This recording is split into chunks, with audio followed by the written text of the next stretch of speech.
नमस्कार। आज हम MHD 7 बाक के अंतर्गत पश्यन्ति जो है उसके बारे में चर्चा करेंगे। बाक यानी बोलने की 4 अवस्थाएं होती हैं। पहली होती है परा, दूसरी होती है पश्यन्ति, तीसरी होती है मध्यमा और चौथी होती है बेखरी। तो हमने बेखरी के बारे में और मध्यमा के बारे में चर्चा कर ली है। आज हम पश्यन्ति के बारे में करेंगे। हम क्योंकि आपकी बुक्स में ये उल्टे क्रम से लिखी हुई है, इसीलिए हम इसी तरीके से बता रहे हैं। तो ये पश्यन्ति के क्या कहा गया है? अभिभागा तु पश्यन्ति सर्वथा संगत क्रमा स्वरूप ज्योति रेवांतः सूक्ष्मा बागन पायनी। यानी ये भाषा की पश्यन्ति अवस्था में उसकी ध्वनियाँ या पदों में कोई क्रम नहीं रहता, इसलिए उसकी किसी भी दृष्टि से विभाजन या विश्लेषण संभव नहीं है। इसका मतलब ये हुआ कि जो हमारी पश्यन्ति वाली जो स्थिति है वो कैसी है? कॉन्सेप्चुअल स्थिति है। वो कैसी स्थिति है? जिसमें कि जब बच्चा होता है या फिर कभी कभी ऐसे भी लोग आपने देखे होंगे जो बहुत ज़्यादा बुद्धि जिनकी बहुत ज़्यादा परिपक्व नहीं होती, तो उनकी जो स्थिति होती है वो थोड़ी थोड़ी बातें समझते हैं, थोड़ी थोड़ी उनकी बुद्धि काम करती है, ज़्यादा वो विचार नहीं कर सकते, ज़्यादा समझ नहीं रखते और कोई अपनी बात को रखने का उनके पास कोई सिस्टम नहीं होता। केवल उनको कुछ एहसास होता है जिसके माध्यम से वो कुछ अपनी भूख प्यास और उसको अभिव्यक्त करते हैं। यानी मुंह बना देना या रो पड़ना भूख लगी तो, या फिर दर्द हुआ तो चिल्ला देना।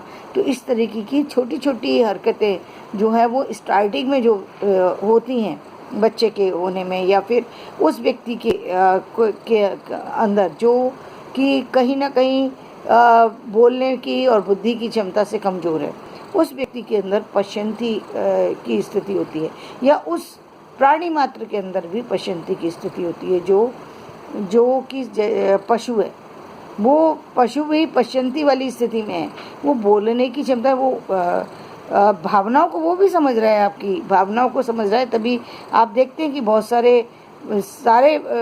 सारे जो पक्षी हैं और बहुत सारे जो पशु हैं वो आपकी कही हुई बात की अभिव्यक्ति देते हैं, बात का आंसर देते हैं, कभी चिल्ला कर, कभी नाच कर, कभी कूद कर, लेकिन वो अपनी बात नहीं रख सकते।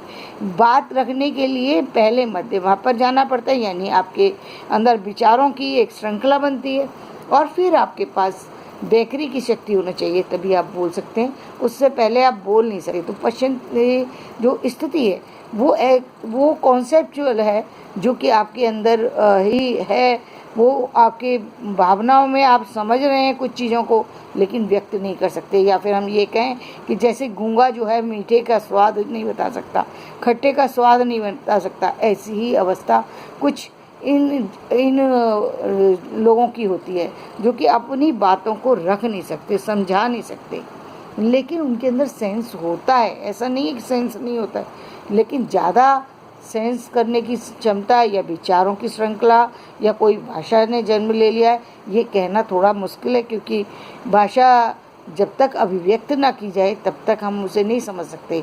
हमने काफ़ी सारे लोगों को देखा है जो मूक और बधिर होते हैं, वो बड़ी एज में जा कर के तो अपने विचारों को रख देते हैं, वो लिख करके कभी कभी और अन्य तरीक़ों से हाव भाव से बता देते हैं, लेकिन इस अवस्था में हम नहीं समझ सकते कि उनके अंदर इस भावों का जन्म हुआ है या नहीं।